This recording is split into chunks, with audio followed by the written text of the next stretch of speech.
Lieutenant General H.R. McMaster served as National Security Advisor to Donald Trump, and he's written a book about the experience. It's called At War with Ourselves, My Tour of Duty in the Trump White House. It's available now. General H.R. McMaster on the Scott Sands Show. It's an honor to have you on, sir. Thank you for your service. Hey, it's an honor to be with you, Scott. Thanks for having me. So let's just start for everybody and explain your role as National Security Advisor. What does that mean? Hey, Scott, it's a great job. You have, I think, really 5 key things you have to do for the president. First of all, you have to recognize, that you're the only person in the national security or the foreign policy apparatus, that has the president as his or her only client. And what you have to do is first, you got to staff the president. You got to make sure the president is prepared for any engagements on foreign policy and national security. The second thing is you have to run a process that delivers for the president best advice and delivers multiple options so the president can determine his own agenda. The third thing you have to do is communicate the president's decisions and policies to relevant audiences. The fourth thing you have to do is you have to lead. You have to lead an organization, a very talented and dedicated National Security Council staff. You've got to provide them with what we call in the Army, purpose, motivation, and direction. And then finally, you've got to help achieve unity of effort internationally. And we have, kind of a little club of national security advisors from like-minded countries, and we work together, to advance our mutual interests.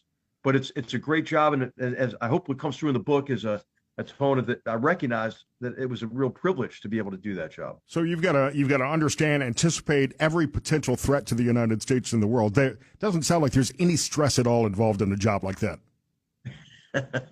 Well, you do hope you can live up to it, right? Right. But I'll tell you, Scott, as I look back on my career, I was very grateful for the opportunities that I had, to work as part of multinational teams, interagency teams in places like Iraq and Afghanistan. But I was especially grateful for the opportunity that the Army gave me, which was to go to grad school full time, right, and obtain a PhD in history and write about why Vietnam became an American war. And in a book that I wrote previously called Dereliction of Duty, in that book, I'm very critical of the Johnson administration. I'm very critical of George Bundy, the National Security Advisor, and it was quite a surreal feeling to walk into that office of National Security Advisor, recognize, okay, now I'm responsible for the policymaking and decision-making process I criticized from the perspective of a historian. So I endeavored, to at least make new mistakes, right? Not make the same mistakes. We're talking to General H.R. McMaster, author of the book At War with Ourselves, former National Security Advisor to President Trump, here on the Scott Sands Show. I was going to ask why you wrote this book now, but I did read in an interview earlier that you wrote the book in part, I believe you said, to inoculate Donald Trump from outside influence if he's reelected. What did you mean by that? Well, I mean, the overall purpose of the book is to tell the story of my year in the Trump White House. And it's really, I mean, largely, Scott, it's a story of, the at war with ourselves aspect of this, the noise, the vitriol, and the backstabbing, that kind of stuff. But really, the story is about transcending that to help the president administer, some of these long overdue correctives to previous unwise strategies. But the part of the book that you're alluding to is one in which I talk about how foreign leaders in particular would try to manipulate Trump, to try to, play to his ego. And at first I thought, should I really write that? And I thought, well, Vladimir Putin already knows, how he tries to push Donald Trump's buttons. Xi Jinping already knows that, right? Erdogan in Turkey already knows that. So maybe by me writing it, what I saw would help, Donald Trump, if he is reelected, not allow himself, to kind of be played like that. And not that he was overly gullible or anything like that, but people learn to play to Donald Trump's ego, and so I decided, hey, it would be a net benefit, I think, to readers to understand that, and how that played out. But it would also be a benefit to Donald Trump, I hope. And I offered it, those observations in that spirit of wanting to be helpful, not to be, overly critical or, in any way, try to disparage, the president. So, yeah, I understand exactly what you're saying. I voted for Donald Trump twice. I'll vote for him again. But I certainly don't think he's got a strong grasp of history or foreign policy or military strategy, even though he's claimed to be smarter than most of his generals. So as you're looking at that kind of gravitas, how do you advise a man who has that kind of attitude? Well, he listens. He would listen and evolve his understanding. Sometimes he's not in a listening mood. So you wait for Right. another time. But I think that what's really going to be important for him, really for any president, is how he learns from previous experience. He has that first term under his belt. What is he going to learn from that, and how is he going to apply that to a second term if he's reelected? And at the end of the book, I write a postscript where in which I talk about the president's disruptive nature, how that was beneficial in a lot of ways. I write about how a lot of the value and the importance of Trump's decisions only became apparent to many Americans after the Biden administration reversed them, right? And so he disrupted a lot of what needed to be disrupted. But of course, as we know with President Trump, is I think most of your listeners would agree, right? Sometimes he's so disruptive, he disrupts himself and he becomes the antagonist in his own story. So, can a 78-year-old guy learn? I think so. I hope so. I mean, he is And smart. and if there are criticisms in the book, they are meant to really just reflect what really happened. And if the president or his advisors, were to read the book, and I would hope that they could learn from it and apply it to his future responsibilities if he's reelected. General H.R. McMaster, the book is At War with Ourselves, My Tour of Duty in the Trump White House, here on the Scott Sand Show. Any truth to some of the stories about some of his more outlandish ideas in the White House, like bombing the drugs out of Mexico or putting alligators in the Rio Grande River? I mean, any truth to those ideas?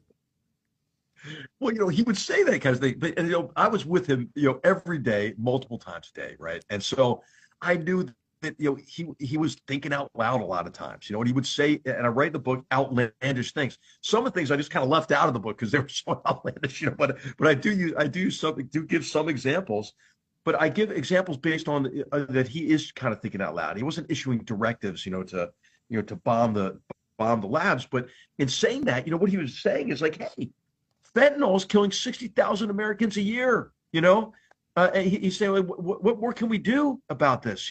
That we're losing more people to drugs, to fentanyl, than we are in the wars we're fighting. So it was kind of Donald Trump's way to challenge conventional wisdom, and to get people to think differently, and so that's how I took it. I mean, President Trump didn't have a foreign policy and national security background, right? He's a real estate developer. He's a reality TV show guy, so he talked that way. And I think because I was around him more often, I recognized the context. For a lot of people who it's like, they only get in the Oval Office, once a week or something. I mean, it would be kind of arresting for some of them to hear this kind of, these kind of comments. But I place, what some of the things he said in context in the book, and I didn't take them literally. I took them as, hey, a disruptive president questioning assumptions, and then what my job is to give him options for disrupting what needed to be disrupted. So, General, advise me, pretend you're my NSA, and advise our listeners as you look around the world today: China, North Korea, Iran and their proxies, Russia and Putin, our open borders. What's the greatest threat to the United States today as we look ahead to the next 4 years?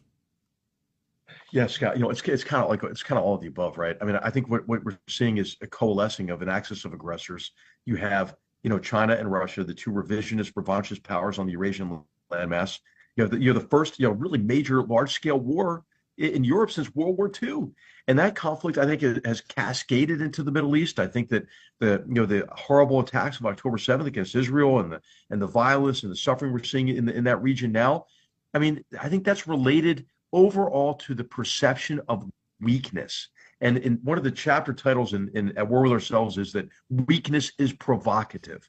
And I think this axis of aggressors, which does include Iran and North Korea, is emboldened at the moment because, hey, they think America looks weak. They think we look weak in large measure because we are at war with ourselves, and the vitriolic nature of our political discourse. So, one of the effects I hope the book has is, that we all realize, hey, we need to get over it, and we need to start, to restore some civility in our discourse. And hey, just how about begin some of these conversations, with what can we agree on? Because I think we can get a lot done if we work together to advance American interests from a foreign policy and a national security perspective. I mean, does it matter if you're a Republican or a Democrat? Do you want China to be able to continue to weaponize its statist mercantilist economy against us? Like we're seeing now with some of this control over critical supply chains. Heck no, right? We can agree that we don't want that. Now, do we want Iran, the theocratic dictatorship that calls us the great Satan and calls Israel the cancerous boil? Do we want them to have the most destructive weapons on earth? Hell no, we don't. So I'm hoping, and maybe hopefully not naively, that a book like this can bring Americans together for thoughtful, reasonable discussions, about the challenges we're facing, and then what we need to do to work together to build a better future for generations to come. The book is dedicated to our grandchildren. Of course, I mean my wife's and my grandchildren, but I mean all of our grandchildren, because I'm hoping that that we do come together, restore our confidence in our common identity as Americans, and understand better how we can work together. I could literally talk to you for hours, General. At War with Ourselves. It's available now. Following you on Twitter, LTGHR McMaster on Twitter, on X. I'm at Scott Sands Media if you want to follow back, and we can continue our conversation there. One other thing before we're out of time, as National Security Advisor, General, what can you tell me about aliens and UFOs? That's the question my daughter asks me all the time. And whenever I say, I can't really nothing. And she's like, I know you know. I know it. General, it's so great to have you on. I can't tell you, Scott. Can't tell you. At War with Ourselves, my tour of duty in the Trump White House. General H.R. McMaster on the Scott Sands Show. General, thank you again. Thanks. It was great to be with you.